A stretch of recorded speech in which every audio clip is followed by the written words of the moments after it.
Hey guys, what's going on? So I want to welcome you back to another episode of What Makes You a Kingdom Kid Interviews. So today I have the pleasure of interviewing my great friend Madeline Rotger. She has an incredible story, an incredible testimony about how God took her through roller coasters of life. We all go through our own personal roller coaster, but she's endured so many things, from molestation, from losing both of her parents to HIV, from raising children, from coming all the way from the Bronx in New York to Pittsburgh, Pennsylvania. So she's had so many different things happen to her, and I'm sure that some part of her testimony will be able to bless you, or else God wouldn't have you here today watching. So without further ado, I want to introduce my sister Madeline to you. Hello. Hi. Thank you, Madeline, for being here. I want to thank you again because, too. as you know, it's pretty difficult to open yourself up and be as transparent as you need to be whenever you're doing these interviews. Right. But I wanted to ask you, what is your intent with this interview, and what is the message that you wish to convey to our audience today after you share all the different depths of your story and how God brought you through so much? My intent is to bring awareness to the HIV and AIDS epidemic, and also to let people know how that you can overcome, and that there is hope, and there's victory, and there's just a power inside of you that you just need to learn to tap into to get over that. You'll make it. You'll make it. Yeah, so to give people hope and encouragement, to let them know that they'll make it. So I want to take our viewers all the way back to childhood. So I wanted to say, you grew up in New York, right? Yeah. What part of New York? The Bronx. The Bronx. So what are some things, take us back to that time. What are some things that was going on? What was the music like? What was the vibes like? Was it like big hair? Was it like it was Run bamboo DMC? earrings. Was it Was bamboo earrings. What was it was the like swag? the big sweet speakers you walking down the street. The big speakers. Yeah, the big speakers. The big, the pick in your hair. Hey, that was lit, the though. Flavor Flav clock that you used to wear. And Not the Flavor Flav clock. Name chains, two-finger rings, gold cap. So do you say that you were a part of the hip crowd, or were you more laid back, kind of like the nerdy, or like to yourself? No, I was in it. You was in it. She was out here. She was a young savage. She was out here. I was a tomboy. So a tomboy. I was that little girl. My family was really poor. I was that little girl jumping on. I didn't have no. We didn't have nothing. We didn't have money to go to the parks and do them things. So I used to go outside and jump on dirty mattresses and play in abandoned cars. And I used to go pack bags in the supermarkets and go buy gold caps. And I used to. So poverty is another part of her story. Yeah, poverty. Yeah. So I wanted to get into. I just wanted to dive right into it and say, how old were you when you realized that your parents had HIV, and how did that happen to your family? Because I know back then the epidemic of HIV was really taking over the New York City. Yeah. I was about, I was young. I was maybe, I think I was about, I want to say I was like 14. So a teenager. I was about 14 when I found out, but my mother had it before she, before she was exposed. Already, before it was exposed.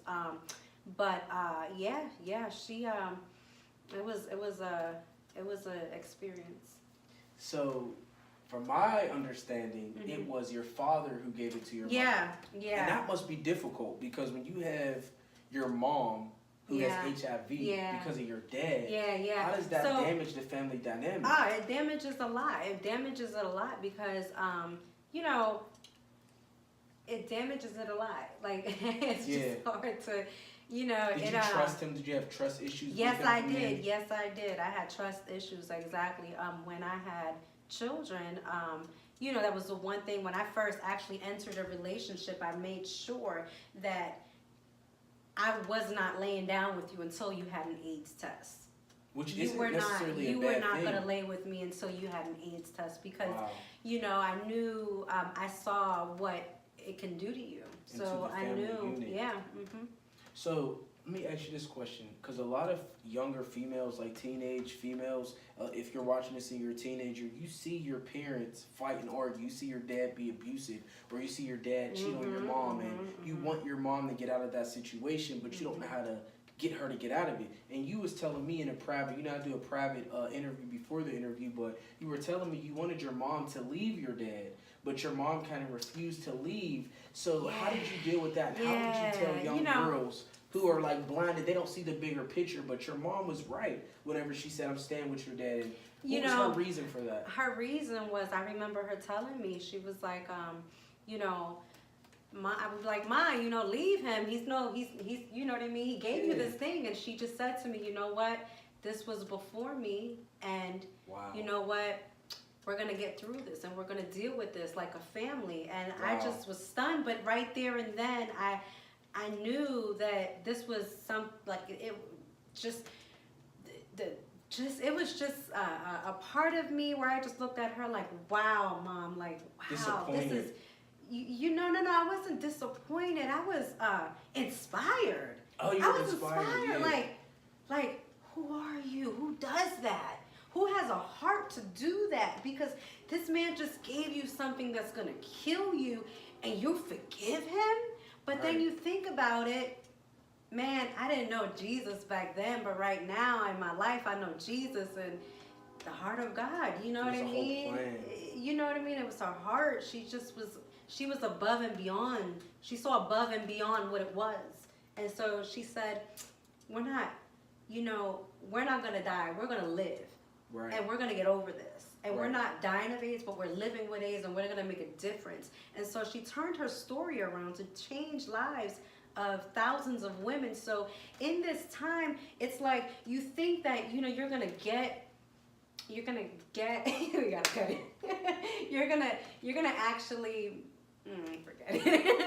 What? No, well, I do want to say something. I want to say about a story that you told me, that you were embarrassed about your mom having AIDS. So if anybody's out there, you have a relative who has AIDS, or they have something that is embarrassing to you, you never know how God is using their situation to be able to help other people.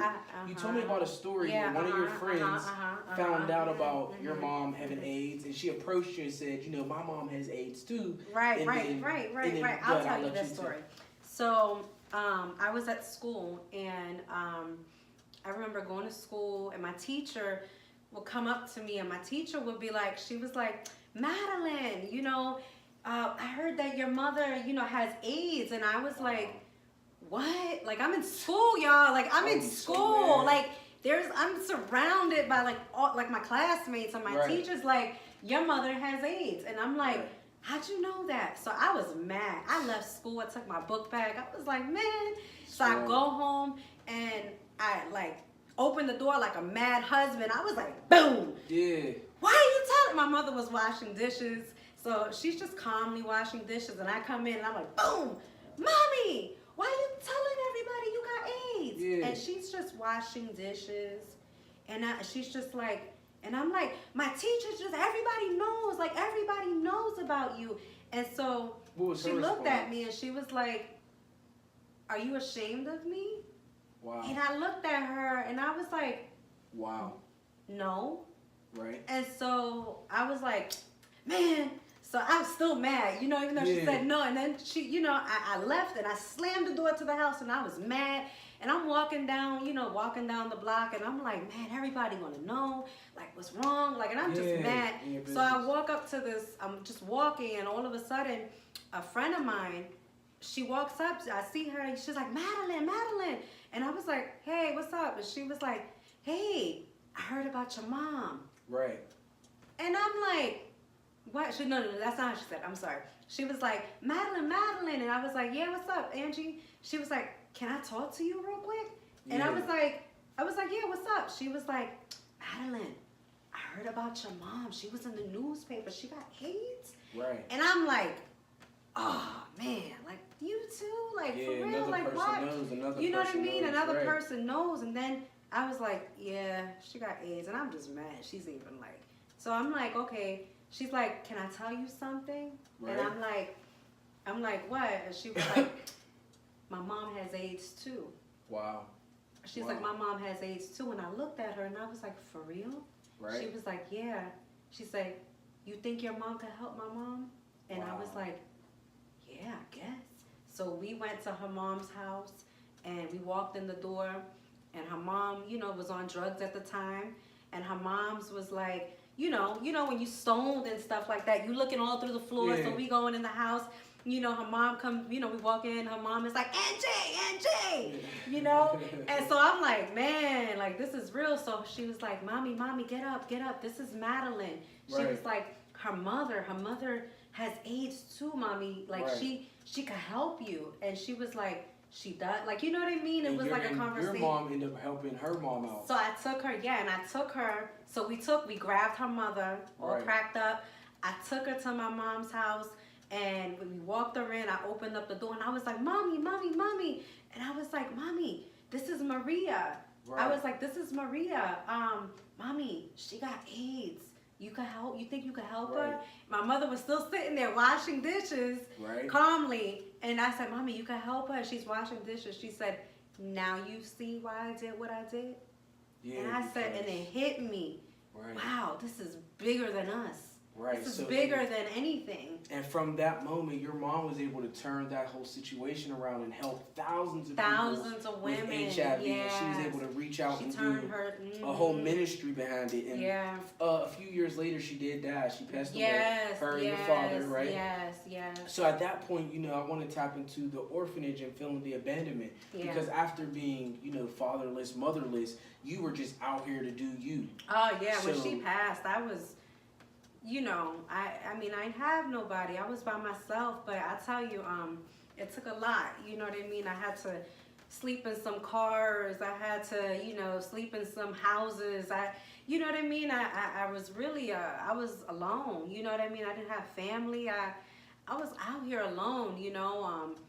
It was rough. It was really rough. I was getting drunk. I was riding limousines. I took the money, you know what I mean, that I had from her savings, you know, her savings from her life insurance, and I blew it. I would get drunk, and I was like, man, whatever, and I just I order limousines like every day, take rides, just drinking 40, and I was just drinking up, and I was just like, man, life sucks. Isn't it amazing? It was crazy. But isn't it amazing how even through all of our turmoils and all of the times when, you know what I mean, we're rebelling against God, whether we're doing drugs or we're having sex or relationships, God's hand is still on you. Because look how through all of that, He was caring for her. He was protecting her. She was young. She was beautiful. She could have been killed, raped, you know, he kept me. Sex trafficking, like anything could have happened to her, but look how God protected her throughout that whole process. So fast forward, you came, and when would you say that you kind of met God, where your life started spinning around? If you could touch on that for just a little bit. When I met God, like the day I'm like when you started taking God serious, when you were like, okay, because I would guess you hit a rock bottom after going through all of that stuff. You kind of hit your own version of rock bottom. So like the stroke. So would you say the stroke? How long ago did the stroke happen? The stroke happened 7 years ago. Okay, so I also want to speak on. She's a stroke victim and she's a recovering stroke victim. But as a young parent though, you met God and you kind of was able to take God serious. But you kind of just got to know Him. But it wasn't until the stroke happened is when she really got to know God as a healer and as a more of an intimate father. But you know. I remember people were always talking to me about God. You know what I mean? From back then, people were always talking to me about God. I just, I remember a friend of mine. He kept talking to me about God, and he kept trying to take me to church. And I was like, man, I'm not going to church with you. I'm not going. Right. She just was not interested. Yeah, and I cursed God out, man. I was mad with Him. I was like, man, I mean, I did. You name it, I did it. People were talking about God. I was like, I cursed His name. Wow. How could you do this to me? How could you take away my mother, my father? How could you leave me in these streets? How could you? I had no food. I had no clothes. I didn't, you know what I mean? Like so much resentment that anytime anybody brought up His name, I was like, man, I don't want to talk about him. He's not real. So I want to say He's not real. So I want to say for anyone who's watching this video and you feel right now God has not came through for you. God has killed your mom, your dad. Man. God has put you in a handicapped position, and you're angry at God. I just want to show you the outcome, how God is able to reverse that, and God is able to bring you out of it when you trust in Him. So keep your faith in God. Amen. Do not let go. Do not allow your anger and your ignorance, because you don't know better, to stop you from walking into the glory. Don't be discouraged. It's beautiful on the other side. It's beautiful on the other side. You end up having children. Yes, I end up and having children. How did having kids change your life? It just brought me so much. Having kids changed my life just by being able to raise them up in a way I wasn't raised. You know what I mean? To try to give them better than what I ever had. Right. So I mean, it's just changed my life to be able to minister into their life. Right. I guess. To be able to minister into their life. Okay, so and you had how many kids? You had 3. I have 3. You had 3 kids. Yeah. So what was the relationships like with their father? You know what? The relationship with their father was, I mean, he was my best friend. He was my best friend. Right. I mean, it was pretty cool. I mean, it wasn't that, like, he was, you know, any bad thing. And one thing I express to my kids is that, you know, even though things that don't work out with the person that you're with, you know, sometimes it's not that you don't love them. Sometimes it's not that you even hate, you know, you hate them or anything. Right. Sometimes you can be on a road with somebody and you're walking this road, and sometimes it just splits and you both go 2 different ways in life, you know, and it doesn't mean that there's any hurt, there's any hate. It's just sometimes you grow into 2 different people. You know what I mean? Because you would be considered like a single mom, right? Yes. Even though I know your child's father, your children's father is in her life, but what are some tips or some, you know, information you can give to some single moms out there who feel like, you know, I'm so hurt, I'm tired of doing this alone, and they build that resentment against the father of their, you know what I mean? Like, what would you say to them to kind of soften their heart and get them to not have such a hatred? You gotta forgive, for they do not. You gotta forgive these men, for sometimes they don't know what they do. Wow. You know, sometimes we think that they know, but they don't know. Wow. And to, you know, I didn't know either. I didn't know. Wow. And so I was making him pay for things that he didn't know he was doing. And, you know, there was a lot of times he was ignorant of things and he was hurting me. But, you know, I had to come to a place of like, I forgive him, God. And I had to forgive him because even though he wasn't getting it the way I did, and even it's so deep. It's just so deep. You just have to truly forgive them, for they do not know what they do. And remember that we're battling against the spirit and not the flesh. And so when you understand that you're battling the spirit within that person, you got to look beyond that person and say, God, you know what? I forgive him, but that spirit behind him, that's the thing that you got to pray against. So that's why I'm able to look at him today and respect him and still love him as the man that he is, because I know that it wasn't his fault. Sometimes people are being used. So did you go through domestic violence? At some point, maybe not with your child's father, but just with any man or any relationship? No, you not never really. went through domestic violence? No. I think the domestic violence that we had was probably throwing flour on each other, or cooking, so it's and kind of petty. Maybe like throwing that's sneakers, a good thing. That's like throwing she's been sneakers, she's like been at through somebody. So much. We don't want you. You know, you know what I mean? She's been through so much. But I mean, and it's crazy because I didn't know how to handle what he has done to me. Right. So, you know, the cheating and the all the lies, all of that. So I want to say, you know, I had a point in my time when I was with him where I was tired of him and I was throwing things at him. Get out. Get out. Domestic, you know what I mean? Where I was like throwing the clothes out the window. I was sitting there throwing the Timbs across the room. Black. Right. Oh, okay, so I didn't get you. And she's Latina. Oh, I'm gonna get you again. Okay. So she still got. They be saying all that about black, but Latinos got that. They got that. No, it was like you did this to me, and you know, I remember taking Timberlands and the Timberlands and just going, you know, and I remember, you know what I mean, him walking in the house at like 7 in the morning and me opening the door like, where you been? And he's like, you know, smelling like whatever. And I'm just like, man, get out, and close the door on him. Isn't that funny though? I've done it.